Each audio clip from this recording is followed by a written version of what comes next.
All praise belongs to Almighty Allah, the creator of everything that exists. I bear witness that none deserve to be worshipped except Allah, the Lord of the worlds, the owner of everything.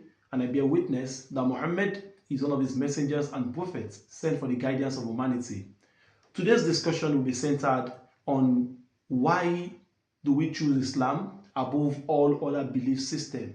Why did Islam stand out above all other faiths? There are over 10,000 religions globally, and people practice their religion for a reason.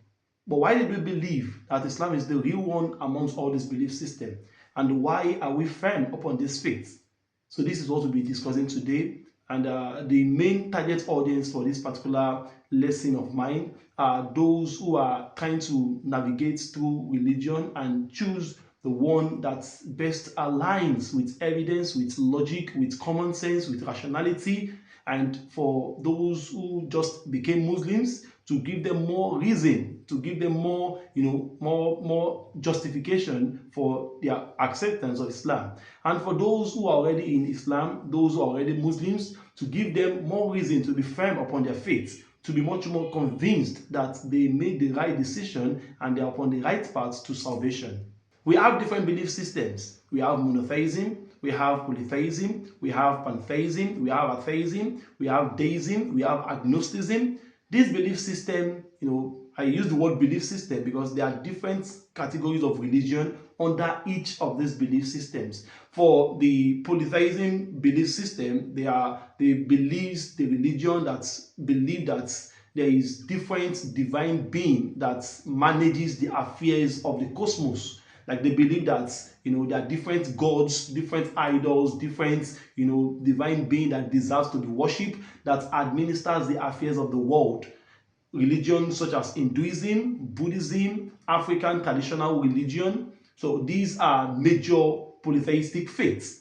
Like they believe that for each phenomenon that takes place, like for the striking of the thunder, for births, for you to be able to give birth, the waters, the falling of the rains, the planting and harvesting of crops, life, death, riches, poverty. They believe that there is an idol, there's a specific deity that administers this specific phenomenon. Like in Yoruba land, as I am a Yoruba man, our belief is that when thunder strikes, there is an idol, there is a god that is behind the striking of thunder, and that is Shango. And we believe that this Yoruba belief system is that iron, that is iron metal, is being managed and administered by a deity called Ogun. So anything that has to do with iron is being, accredited to Ogun. We believe that when you make sales, you make profits, there's an idol, there's a god, there's a deity that is behind making sales and profits. They will call it Ajay. So these are polytheistic belief system that gives each phenomenon, each worldly affairs to different deities, different gods, that these gods are the one that bring about the realization of this particular event. So these are polytheistic faiths. Now, we have monotheistic faiths that believe that everything is being centered in one divine being, like the falling of the rain, the striking of the thunder, making profits, being able to give birth, life and death, poverty and riches. Everything is being centered in one divine being, and that is why they are monotheistic. So monotheistic religion include Judaism, Islam, and there are some parts of Christianity that also ascribes to the monotheistic faiths, like the Orthodox Christians who does not believe in Trinity. And so these belief systems centered on believing that God is the one that administers all these affairs. Now we have agnosticism, that is those who did not say that they did not believe that there is a God, and they did not disbelieve that there is a God. So they are in between. They are in between theism and atheism. They are in between the belief in the existence of God and the disbelief in the existence of God. So to them, you hear them saying words like, I don't have enough evidence to prove that there is God. But I'm not saying that there is no God, because there's no enough evidence to disprove the presence of God. So they don't believe there's a God, and they don't disbelieve that there is a God. So they just, they believe that just do what's good, live a good life, but they don't know if there's a God, and they don't know if there's no God. So these are agnostics.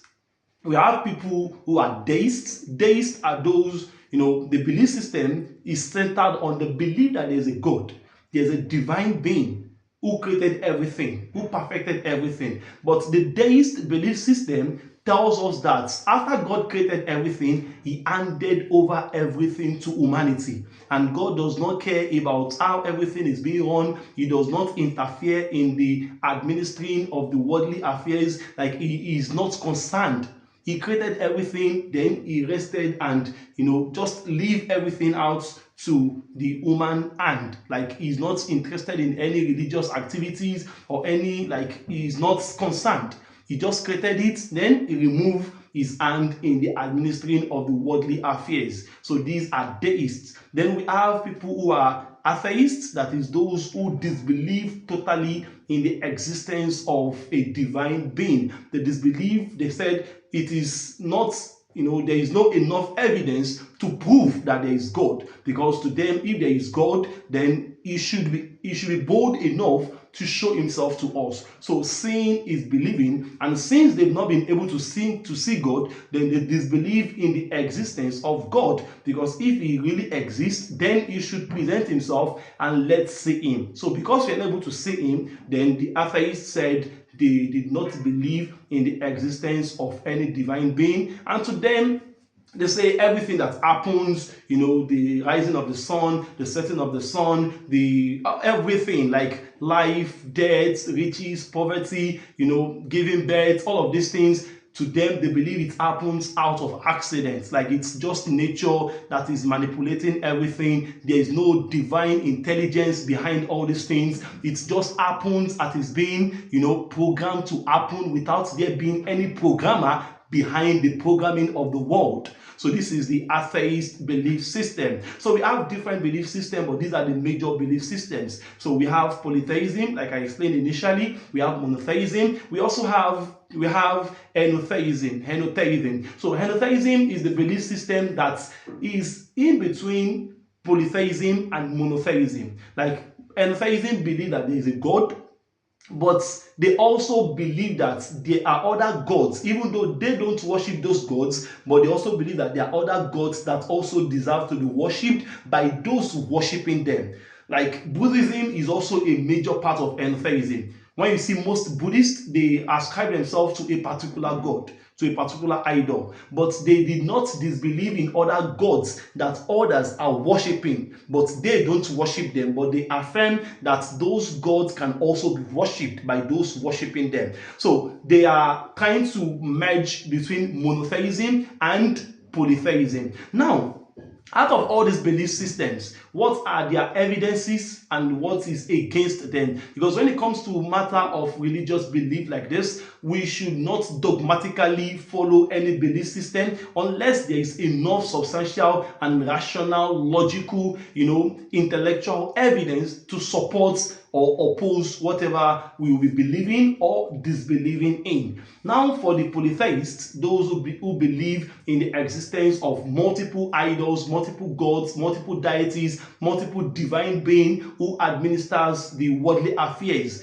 there are lots of questions on this faith. Like I said initially, I, as a Yoruba man, the belief of the Yoruba, religion practice is that thunder is being administered by Shango. Now, thunder is a phenomenon that has been happening right from the existence of time. Shango came into existence, just around 1,000 plus years ago. But thunder has been striking before the existence of Shango. So, does it make any sense for us to ascribe the striking of thunder to Shango? Meanwhile, Shango came after thunder had been striking. I don't know if I'm clear with this analogy. Thunder has been striking, millions of years ago, and Shango came into existence around 1,000 years ago. So how will we be ascribing the striking of thunder to Shango? Meanwhile, thunder has been striking before it came into existence. That's number one question.